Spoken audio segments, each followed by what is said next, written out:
Hi, my name is Ahaan. I go to Fremont High School, and this is my third milestone for my ball tracking robot. So for my third milestone, my goal was to mount everything onto the drive board and get basic code that incorporated all the components working.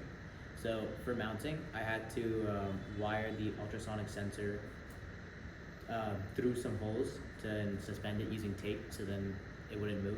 Then I mounted the Pi camera on top of that. I put the Raspberry Pi itself behind that, like near the middle of the board, and then I put a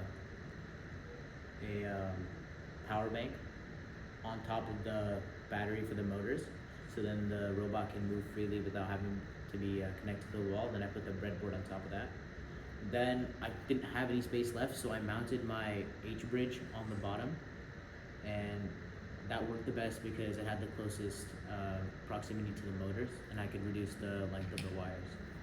So for code, I re-implemented my color mask, so that still works. But then I also added some things to the normal view of the robot. The robot now can detect the pixel area of the ball, or whatever's red, and then in the top right left-hand corner, it'll say which direction it's moving. So for a demo, if I turn on the motors, the robot should be moving towards the ball. Like that. And so that's pretty much for my third milestone. Some challenges I had were that my motors kept disconnecting, so I had to keep reclipping and resoldering my wires.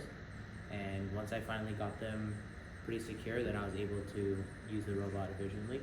Another problem was with the code is that not all the components were willingly working together. Like sometimes my ultrasonic sensor wasn't being recognized, or my Pi camera's filter wasn't working. But after a lot of debugging, I was able to fix that. So for my next steps, my plan is to use Turtle, which is a Python extension, which draws things on like a third window. So my plan is to use that to map wherever the ball goes.